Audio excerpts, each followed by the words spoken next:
بسم اللہ الرحمن الرحیم وعاملها الفعل او شبہہ او معناہ۔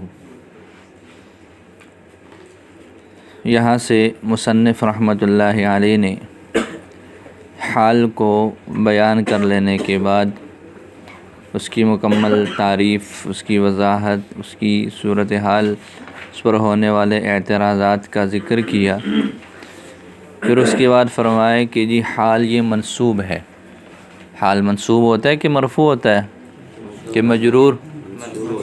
بولو، منصوب ہوتا ہے۔ تو ظاہر ہے نصب ہے تو کوئی نہ کوئی تو اس کا عامل لازمی طور پر ہوگا۔ تو مصنف رحمۃ اللہ علیہ نے یہاں حال کے عامل کو متعین فرمایا ہے۔ حال کے عامل میں تین چیزیں ہیں، جیسا آپ لوگوں نے پہلے بھی پڑھ لیا کہ جی یا فعل ہوگا یا شبہ فعل ہوگا یا پھر اس کا معنی ہوگا، یا تو فعل ہوگا یا شبہ فعل ہوگا یا پھر کیا ہوگا، وہ معنوی اعتبار سے ہوگا، کوئی معنی ہوگا۔ تو پھر اس کی فعل اور شبہ فعل کی وہی دو قسمیں ہو جائیں گی، وہ ملفوظی حقیقی بھی ہو سکتا ہے اور مقدر بھی ہو سکتا ہے۔ اسی طریقے پر شبہ فعل کی بھی وہی صورتحال ہے، وہ لفظی طور پر بھی ہو سکتا ہے اور مقدر بھی ہو سکتا ہے۔ او معناہ سے وہی وضاحت جو ماقبل میں آپ لوگ پڑھ چکے ہیں کہ جی معنی سے کیا مراد ہے یہاں پر۔ تو معنی سے مراد لفظاً او معنی کے اندر یہ وضاحت آپ لوگ پڑھ چکے ہیں کہ بعض مرتبہ لفظ موجود ہوتا ہے، بعض مرتبہ اس کو مقدر ماننا پڑتا ہے اور بعض مرتبہ اس کو ضرورت کے لیے نکالنا پڑتا ہے، بعض مرتبہ اس کو ضرورت کے لیے سیاق اور سباق سے سمجھ جو میں آ رہا ہوتا ہے اس کو نکالنا ہوتا ہے۔ تو وہ معنی ہو کے اندر پھر یہ صورت جو ہے وہ آ جاتی ہے۔ تو فرماتے ہیں وعاملها، اور یہ الحال کا جو لفظ ہوتا ہے عربی زبان میں یہ مؤنث کے طور پر استعمال ہوتا ہے، اس وجہ سے اس کے لیے الفاظ جو استعمال ہوتے ہیں وہ مؤنث کے ضمائر وغیرہ۔ تو وعاملها، اس کا عامل، کس کا عامل؟ ای عامل حال کا جو عامل ہے، اما الفعل ہو، یا تو فعل ہوگا، اور فعل آگے عام ہے، شارح نے بتا دیا، او الملفوظ او المقدر۔ جیسے ضربت زیدن قائما ہے اور زید فی الدار قائما ہے، دو مثالیں ہیں۔ قائما دونوں مثالوں میں منصوب ہے۔ پہلی مثال میں ضربت فعل وہ مذکور حقیقی ہے، اس کی وجہ سے منصوب ہے۔ دوسری مثال میں زید فی الدار قائما میں قائما یہ منصوب ہے اور اس کا جو عامل ہے وہ یہاں فی الدار جار مجرور کا جو متعلق ہے وہ نکالیں گے اور اس کی وجہ سے یہ منصوب ہو جائیں گا۔ جیسے زید استقر فی الدار قائما، یہ آپ لوگ یہ مسئلہ پڑھ چکے ہو کہ جی جار اور مجرور ظرف جب آ جائے تو ظرف کو کس کے متعلق کریں گے۔ دو رائے تھی اس میں، کسی نے کسی کو ترجیح اور کسی نے کسی کو، اس میں جو ہے وہ فعل نکالیں گے یا شبہ فعل نکالیں گے، یہ ایک اختلافی مسئلہ چلا آ رہا ہے۔ دونوں ہی نکال سکتے ہیں، البتہ جائز دونوں ہیں، باقی جو ہے وہ وجہ ترجیح کسی کے ہاں کچھ اور ہے اور کسی ہاں کچھ اور ہے، تو وہ اپنے اختلاف کے مطابق ہے، لیکن یہ ہے کہ جائز تو دونوں ہی ہیں، الا یہ کہ کچھ مقامات آپ لوگ ایسے بھی پڑھ چکے ہو جہاں پر جار اور مجرور کے لیے فعل کا نکالنا ہی ضروری ہے۔ جیسے آپ لوگوں نے پڑھ لیا کہ جی وہ مبتدا جو شرط کے معنی کو متضمن ہو، اس کی ایک صورت آپ لوگوں نے پڑھ لی تھی کہ جب کیا ہو، صلہ میں ظرف واقع ہو، الذی فی الدار، الذی فی الدار فلہ درہم، اس طرح کی مثال آپ لوگوں نے پڑھی تھی۔ تو وہاں آپ لوگوں نے اتفاقی طور پر یہ مسئلہ پڑھ لیا تھا کہ جی اب اس مقام پر کیا نکالیں گے، فعل ہی نکالیں گے، یہاں شبہ فعل نہیں نکال سکتے۔ تو بہرحال کچھ صورتیں ایسی ہے جس میں وہ اتفاقی بات ہو جاتی ہے کہ جی فعل کا نکالنا ہی ضروری ہے، وگرنہ عمومی احوال دونوں ہی جائز ہوتے ہیں۔ پھر اس وقت وہ موقع محل کے اعتبار سے کسی کے ہاں فعل راجح ہے اور کسی کے ہاں شبہ فعل راجح ہے۔ تو یہ فرماتے ہیں کہ زید فی الدار قائما، یہ فعل کی مثال اگر ہم بنائیں گے تو کیا کریں گے، فی الدار کا جو محذوف متعلق ہے وہ فعل نکالیں گے۔ تو ان کان الظرف مقدرا بالفعل، اگر ظرف مقدر ہو جائے فعل کے ساتھ تو پھر یہ فعل مقدر کی مثال ہو جائے گی۔ او شبہہ، شبہہ سے کیا مراد ہے؟ شبہہ سے مراد ہر وہ چیز ہے جو فعل والا عمل کرے اور فعل والا مادہ پر مشتمل ہو، جو فعل کا مادہ ہے، فعل کی جو ترکیب ہے اس ترکیب پر مشتمل ہو اور اسی فعل والا وہ عمل کرے، تو لہٰذا یہ اسم فاعل ہو گیا، اسم مفعول ہو گیا۔ اسی طریقے پر جو ہے صفت مشبہ وغیرہ یہ سارے جتنے بھی ہو گئے، ان کا اور ان کے جو افعال ہوتے ہیں ان کا عمل بھی ایک جیسا ہوتا ہے، اور ان کا جو مادہ ہوتا ہے، جو اس کی ترکیب ہوتی ہے، وہ بھی ایک جیسی ہی ہوتی ہے۔ تو شبہہ کا معنی شارح نے ذکر کیا، ما یعمل عمل الفعل وہو من ترکیبہ، جو فعل والا عمل کرے اور یہ اس کی ترکیب سے بھی ہو، اس کے صیغہ سے بھی ہو، اس کے مادے سے بھی ہو، تو لہٰذا یہ اس کا شبہ فعل جو ہے وہ کہلائے گا۔ فعل نہیں ہے لیکن عمل بھی فعل والا کر رہا ہے، مادہ بھی اس کا اسی فعل والا ہے، تو یہ اس کا شبہ فعل بن جائے گا۔ کا اسم الفاعل، جیسے کہ اسم الفاعل ہے، جیسے زید ذاہب راکبا، زید ذاہب راکبا، یہ راکبا حال واقع ہے اور اس کا عامل کیا ہے؟ وہ ذاہب اسم، اور یہ لفظی طور پر ملفوظ حقیقی ہے۔ اسی طرح زید فی الدار قاعدا، قاعدا منصوب ہے اور فی الدار یہ ظرف ہے۔ آگے یہاں پر کچھ محذوف نکالیں گے، اسم فاعل نکالیں گے، یہی ہو جائے گا کہ زید مستقر فی الدار قاعدا، زید مستقر، یہ اسم فاعل نکال دیا اور اسی اسم فاعل کی وجہ سے آگے حال جو ہے وہ کیا ہے؟ وہ منصوب ہے۔ تو یہاں پر بھی وہی اختلاف ہو جائے گا کہ جی فعل بھی تو نکل سکتا ہے، تو فرمائیں گے کہ یہ شبہ فعل کی مثال ہم بنا رہے ہیں، تو فرمایا ان کان ظرف مقدرا باسم الفاعل، اگر یہ ظرف مقدر ہو جائے کس کے ساتھ؟